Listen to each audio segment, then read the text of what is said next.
Welcome back to the channel.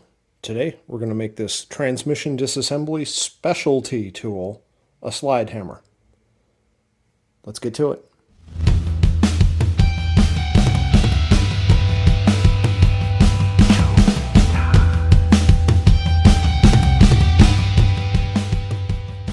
I'm in the process of pulling apart this Mopar A727 torque flight automatic transmission. Well, that's a mouthful.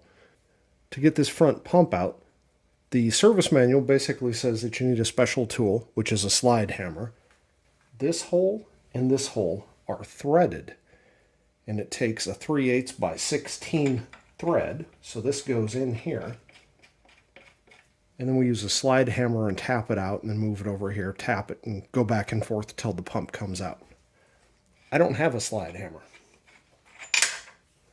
but I have this bolt, and I have some 1/2-inch cold rolled stock, and I have a bending die.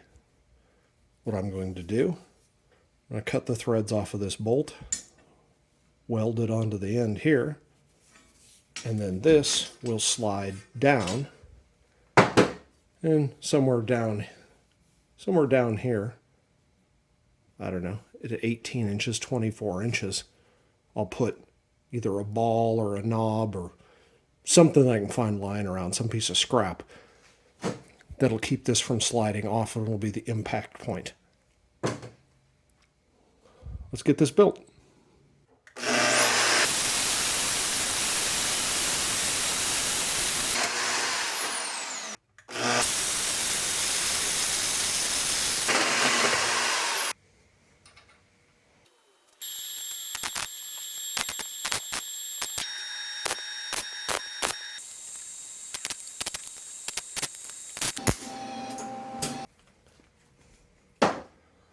I'll be the first to admit that a little bit of paint would certainly make my welds look better, but the grinder sure helped.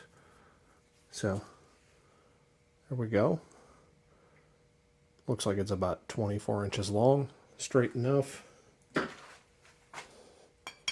we'll run this through, and we now have a slide hammer. That's all there is to it. Thanks for watching.